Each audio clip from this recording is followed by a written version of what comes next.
It is episode 12 of the My Kitchen Rules digital after show. My name is Danny Painter, and every week you join me, normally in my kitchen, sometimes in my office, to discuss the show. We've come for the food and we've stayed for the drama, and this week's episode was anything but dramaless. I mean, was there even food? From half a finger missing, it wasn't half a finger, he's fine, to Martin and Eddie throwing the biggest spanner in the works I think we've seen in a season. We just want to know if we can hand our lifeline to the ladies. Is that a possibility? I look over and I'm like, no, don't do this. I am still puffy from crying from this. Okay, but enough from me. Let's talk to Martin and Eddie and find out what went on in this episode of My Kitchen Rules. So Martin and Eddie were not supposed to be the people that I was interviewing today, but here we are. I mean, things happen on reality TV. This episode was a lot. I mean, My Kitchen Rules has been about we come for the food, we stay for the drama. And when I emailed Martin and to ask him for this interview, I was like, you guys brought the drama. So you weren't going home. Why did you decide to give this opportunity to Jessica and Nicole? How long do we have? I mean, standing facing the judges, and knowing that we were in the bottom three, you always kind of expect the worst, obviously. So at that moment in time, I really thought that we were going home. And the thing was that I actually felt content then that it was a good time for us to go. I felt like even before the challenge phases started, we said that if we can just reach the challenge phases, we'll be so blessed to reach that stage. The greedy nature of the human is always when you reach a certain point which you think would make you happy, you try to proceed to a next stage. You're kind of always in a race, not being happy with what you've achieved and trying to achieve more and more at the same time.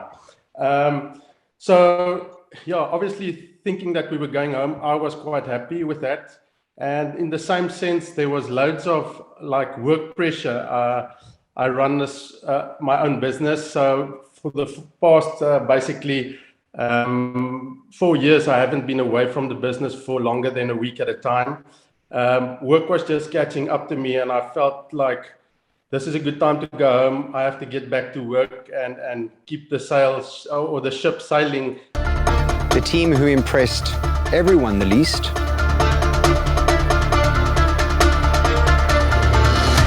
is Jessica and Nicole.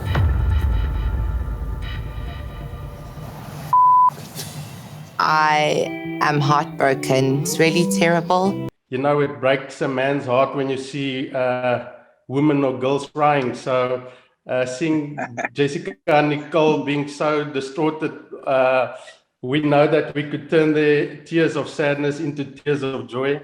In their defense, I mean, we had our stall right next to theirs, and they were obviously sent home, or not because they had bad food, but just because they received the least amount of votes from people visiting the stand. And they put up quite a big task when it comes to what they presented. So I could just see out of the corner of my eye that they didn't have the time to engage with the people as they came up to the stand. They had so much work to do to put out their food.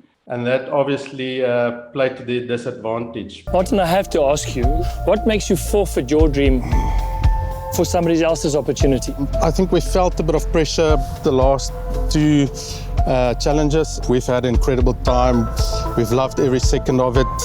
It was, I think, the most fun I had in many years. I don't want to cry with you.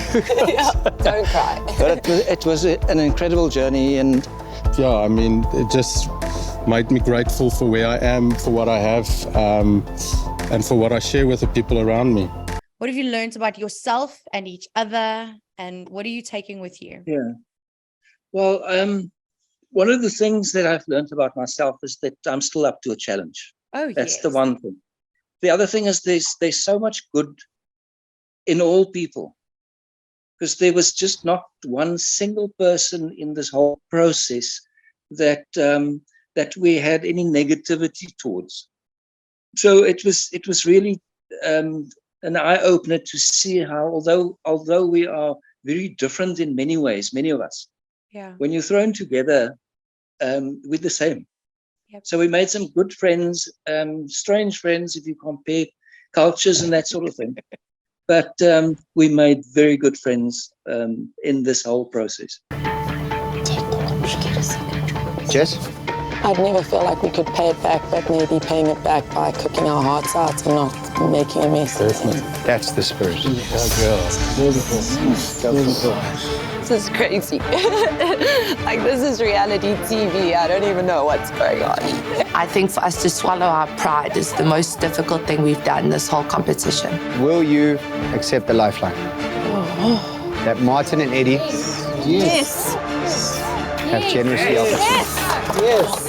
Yeah, if I was saying to you right now, we're placing a bet on who's going to take My Kitchen Rules 2022. Who's your answer? Martin, you first. I'm definitely going for Jessica and Nicole, because if they win, I want to borrow some of that money. And Eddie? Well, I think AB and Michelle. Oh. I think they're going places. So, Yep. just for the record, AB and Michelle have 2 votes. Jessica and Nicole have 1 vote. And Azra and Waven have 1 vote. So, it looks like everyone is leaning into AB and Michelle. Good luck for the future. Hopefully we see you at a restaurant, at an event, with a cookbook, with something soon. And thank you for doing this journey with us. Cool. Awesome. Well, there you have it. Officially, I think we can mark this as the most dramatic episode of My Kitchen Rules 2022 Season 4. Next week, another episode of the digital after show of My Kitchen Rules. And we've come for the food. There has been so much drama. I've been crying all afternoon, but that's okay because we're staying for the drama. Catch us next week, Sunday, straight after the official show of My Kitchen Rules 2022. It airs on Mnet at 6 p.m. and you can catch us directly after wherever you consume social media. You can watch us on YouTube or you can listen to the podcast wherever you get them.